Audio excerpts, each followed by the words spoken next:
what is a miracle? What is a miracle? What's a miracle? Right? Like, how do you even like describe what a miracle is? Well, we're gonna figure that out today. We're gonna do it, baby. This is my friend Josh. Hello. Thank you so much for joining us. Of course. We had a great week together. Josh was in class, and our conversations were awesome. Not only in class, but at Roots, which is our restaurant, wherever we kind of met. So I thought he'd be a great guest to have. And I got my miracle. Thank you for being here. Of course, man. You're so cool. Everyone here's so dope. Yeah. It's a cool place, right? Yeah, and we can get into a second, but I did not think it was going to be a cool place. And I came and my mind was blown, Tell me what you thought before. What were you like? I just thought, because I was so in my head and judgmental, that it was going to be a scheme to take money from us, and you come here and there's percentages about people who get their miracles, and it felt so fake and self-help manipulative, but 24 hours after I first got here, my mind was different. Wow. My mind was changed. But yeah. And that continued throughout the week. I mean, brother, it's changing right now. Okay. You guys have a podcast here. This is the coolest place ever now. It's like, but yeah, let me tell you, so I can share quickly an overview of my miracle, we said, right? Yeah. Which is that, and even when I came here, the word miracle was so like, to me, because it has this very, to me, it had a very religious connotation. Sure. And things that I didn't necessarily think were my bag, But yeah, I know that being here provided me with so much self-love and self-acceptance that I knew I had before, and that there were peaks of throughout my life, and there were moments in which I truly felt it. But this kind of, if the curtains were sometimes pulled back, and some days you can peek through a little bit. Now we ripped the fucking curtains off this. Can I curse on this? I can swear. Sorry. Yeah, you can totally. You can fucking swear. Okay, we ripped the fucking curtains off the window shades or whatever, But yeah, I'll just tell you quickly. So I came here working on a project, but I came here very skeptical. I love that. Yeah. I love that you came skeptical. And so judgmental. I mean, I said when I first walked into your class, That's first day, I thought you were like this peppy, fucking like. I didn't like how peppy you were, and like I thought it was snarky and like fake or something, And dude, when I told this to Dwayne too, when I met Dwayne, another one of the guys here, I was like, this is like a guy who you'd watch on YouTube being like, and this is how you become a man, like, you know what I mean, like, and they were throwing around statistics about happiness and success rates. In my mind, it was like, this place is just draining our money, and we're gonna do a drug, and it's gonna be cool, but like, I'm gonna see like a dragon or something. You know what I mean? And like, but it has nothing with a miracle. It's not a miracle. It's because I'm on ayahuasca. Right. It's a psychoactive chemical electrical reaction in my brain. That's it. Yeah. And look, maybe I'll find something cool, but like this, not to the degree to which these folks are telling me I'm going to find myself. Which I think is a great. But I want to say at the same time, in my defense, I also had incredible beginner's mind, I think, in that even though I had these reservations, I did enter everything. I entered the first ceremony with curiosity. And I did, every time I had this bad thought, by the way, I do want to say, I did check myself. You did, right? I did. You were just telling me about Eric, and you moved through that. Yeah. My class. And Yes, all that. So that is something great to acknowledge yourself for. Thank you. And the medicine helped. I'm feeling better. I feel, at least right now, where I'm very euphoric post, a lot of nights and a lot of cups. I feel like I'm checking myself even less, which is the point, right? I mean, of course, I still have these, even the past 48 hours where I've been feeling incredible, I'm still having these thoughts when I meet people, but I was making it, even when I first met you and I said, this guy, I don't know, but I said, give him a chance. And then, of course, you spoke and you were so cool. I mean, how many times in my life have I judged someone, shook their hand, and then we have so much in common? And I laugh at my judgment before, me too, Me too. That's totally normal. But, the goal would be, because judging people, we were just saying, it doesn't feel good to judge somebody, Like maybe it feels like for a moment like, but it doesn't make you feel like happy, Right. And so also in not judging someone quite as hard, you're able to be happy, which is really beautiful also, but I'll just quickly walk through my nights. I mean, or do you want to chat? Yeah. I want to just like that. What you just said is really big. Cool. Not judging someone so hard helps me to locate myself in happiness. Yes. Yeah. Why is that? Right? What is it? Well, to break that down, Please. my judgment is a projection of a judgment that I have about myself, a lack, a limitation, a Sure. fear, a limiting belief, a criticism, Yeah. a wound, whatever. And stimulus comes in, I cue, like I react to what's currently happening based on an old pattern, Yes. unconscious, and then I project it out as blame, judgment, criticism, separation, Right. otherizing. When what you did this week, what we do is anything outside of me that makes me upset or angry or causes a reaction in me is a symbol of something inside of me that's seeking to be healed. Oh, absolutely. So when Yeah. when I'm able to like realize that my judgment is really my own projection, Yeah. and then accept myself, Yeah. that's where happiness comes in, right? Like I'm actually, and that's what you said was self-love and self-acceptance on a level that you had not experienced before. Yeah, and I do think reviewing most of my judgment of people, and again, still to this day, as of 48 hours ago, I keep saying like this pre and post medicine, Josh, but it seemed that the root of the judgment was generally when I see someone who has what appears to be self-confidence, I immediately want to tear them down in my mind to say, well, they shouldn't be confident because they're overweight, because they're not handsome, because they look like an idiot, And of course, dude, like, why else would I care about their self-confidence if I struggled with my own, Right. And now, you do the medicine and you really look at yourself in challenging ways. And you kind of learn to love yourself more or admire yourself more or accept yourself more. And of course, if you accept yourself more and you have more, that it translates to a little more self-confidence just because you don't hate yourself as much. And if you don't hate yourself as much, why would I look at somebody else who has self-confidence and hate them? And I don't think people are walking around hating themselves. No, I me neither. think And I wasn't. Everyone would say I'm a confident person. Okay, so there are two things I want to say. One is it's microaggressions, Yes. right? It's Yeah. those little. It's not like I'm walking around going hating myself. It's Absolutely. just like, Yeah. oh, why did I say that? Mhm. Oh, or you know that comment that you make in your head about yourself when you look yourself in the mirror, or Yeah. comparison to someone. Yeah. The other thing I want to say is, you said I can see my judgments, and I'm still having them. Yeah. And I want to tell you that your judgments are not wrong.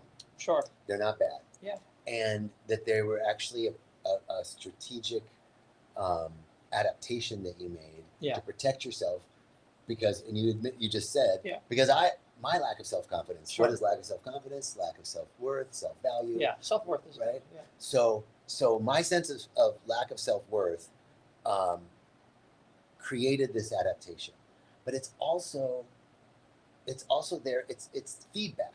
Yes. I look at it like my dog barking, right? Like I don't want my dog never to bark, right? I prefer that he doesn't bark all the time, and not at the neighbor when they're coming in with the trash. Sure. I'd rather him just bark at intruders. Yeah. But my dog's going to bark, so I don't want my dog never to bark. I have to be the one to get up and go, hey, it's just a neighbor. Come on, that's all right. Yes, absolutely. But bark. Yeah. Right. Yeah. It's the same with your judgment. Sure. That's your barking dog. Yeah. But now with this clear center that you have. Yeah. You're in your seat of your soul. Judgment comes in and you go, oh, there's that judgment. Sure. But there's time when somebody comes in and you might be like, you know what? Sketchy. Totally. Yeah. No, for sure. I don't want to hang the other around. way. Exactly. Yeah. So there's good. I agree. And it's not that we don't want that to stop. We just want to be aware. Yeah. You want to be able to check it very quickly, reevaluate, and it's like, am I giving this person a fair evaluation? One other thing that ties into this that I think Melissa called it a clunker. I don't quite remember, but somebody in ceremony who annoys the fuck out of me. Clacker. The clacker, excuse me. And someone who I've become buddies with, who was next to me, he fell asleep immediately after the first cup, like one of the nights, and immediately started snoring. And I was really trying to meditate and sit with some shit, and I was getting so pissed off at him. Because, immediately after the first cup each night, it's very quiet. Because people are anticipating the first purge and whatever. The music hasn't started. The music hasn't started. It's very it's almost tense, a little bit, whatever. And I was so pissed. And then, of course, you take a second and you're like, why am I pissed? Okay, I know why. And this was helping with what I had done the night before the work. But it's because I'm trying to control the silence right now. I need silence to figure out my thing. It's control. Just Josh, you don't need to control everything. And dude, by the end of the night, his snores were putting me to sleep. They became my lullabies, you know? I think it's control. Yeah. But I think it's judgment. Yes, I probably too. Right? Yeah. I noticed this. I live pretty remote. There's a lot of land around me. Someone a couple years ago bought a piece of land Mhm. next to me and started building. Okay. And they Oh, started yeah. construction at 6 a.m. Oh, And so if I didn't get up to do my meditation at 5:30, yeah. I was meditating construction. Mhm. And I would notice, right, like how angry I'd get Yeah. at this noise, right? It was construction. Of course, yeah. And at this time, I saw an interview with Ram Dass, and he was talking. I won't tell the whole story. Sure, It's sure. a really good story. And he told this story about. Okay, we'll tell the story. It's a really good Please, story. yeah. Why don't you? He goes. It's towards the end of his life.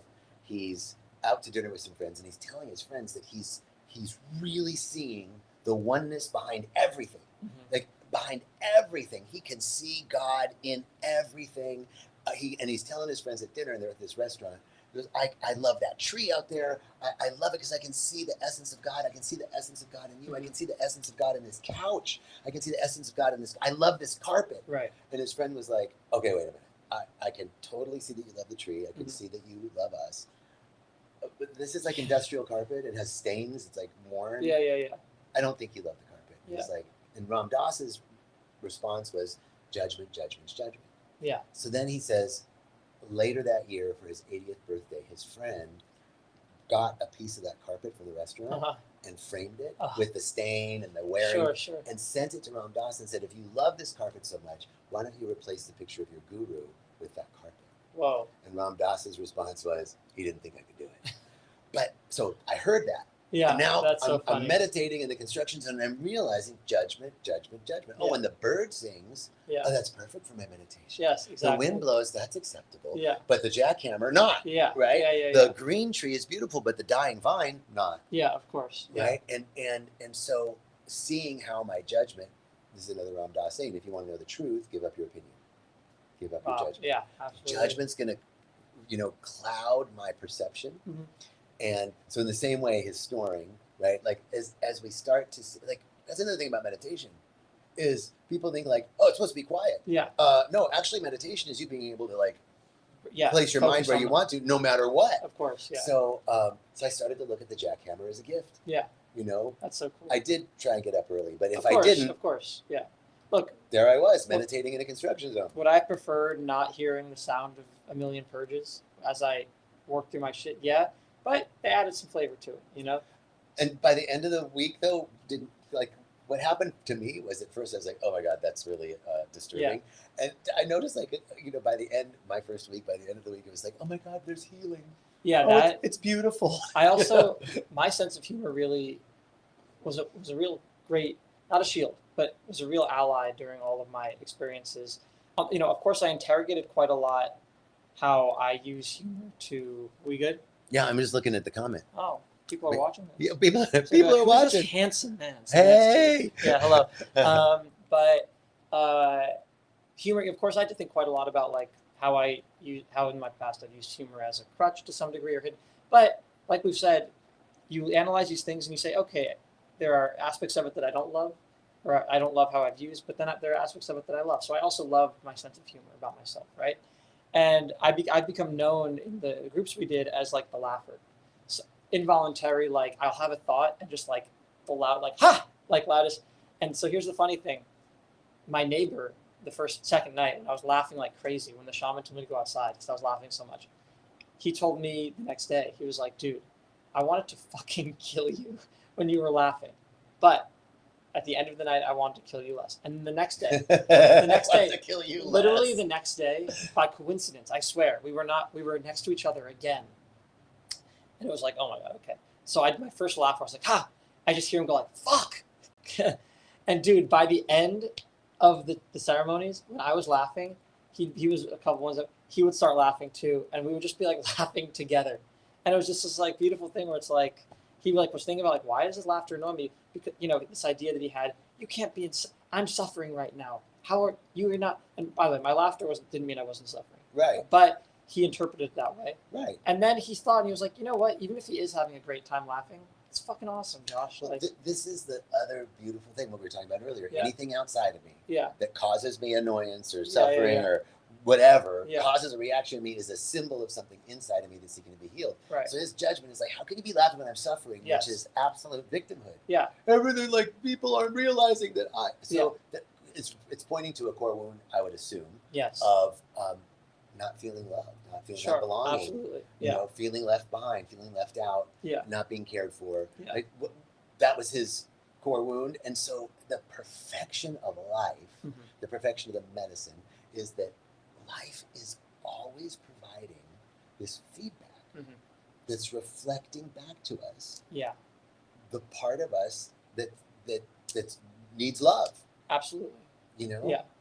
And well, yeah. On top of jumping off that life is always, and the medicine, life is always giving us what we need in that moment to some degree. And everyone talked about this too. Is just like during the ceremony, especially the last night, which is the Yahe, the very strong Colombian purge.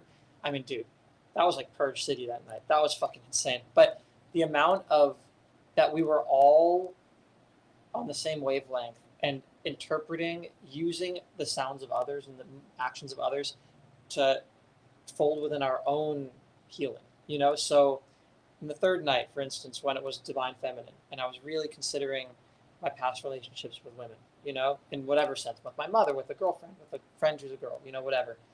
And I would hear that night, to me, so many of the women across the room were sobbing, you know? And I was, of course, I was sending them love, but I was also interpreting those cries as cries of people I've hurt, whatever, whatever. But then, after I felt bad about that, and oh, I've made women cry, whatever, then you take a step back and you're like, okay, but also, like, they could be crying about anything, not just me. So, like, they're not victims necessarily. Like, it's not like I leave a girl who I think I hurt and she's like, oh, Josh is my life. It's like, no, they might have been like, fuck that guy. I'm going to fucking watch Sopranos or something. But no Yeah. matter what, Yeah. no matter what, like, yes, maybe you acted in a way that was Yeah. Yeah. whatever. Yeah.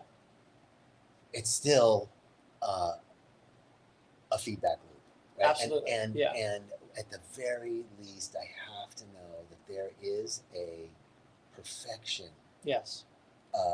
an order that exists. It already exists, Mhm. and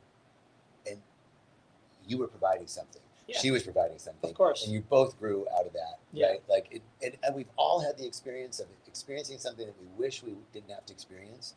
But on the other side of it, it changed us, and now we can actually be grateful for that experience. Yeah, it's because called rythmia. we wouldn't be here, Yeah. right? But that's like all sorts of like Yeah, a relationship, Yeah. a job, Yeah. whatever situation that you're Yeah. like, or an illness. Yeah. But Oh, on the other absolutely. side of that, I'm a different person. Yeah. So that's the like where we get to know that there is order, and we're participating in the great plan. Everything serves the great plan of love. Absolutely. Yeah. No. I want to ask you though, Please. Sorry. Yeah. like, so this overarching miracle of self-love and self-acceptance. Mhm. What would you say, like what's the difference between Josh Saturday a week ago and Josh today? I don't think that my answers are going to be necessarily very unique, but that's a good thing.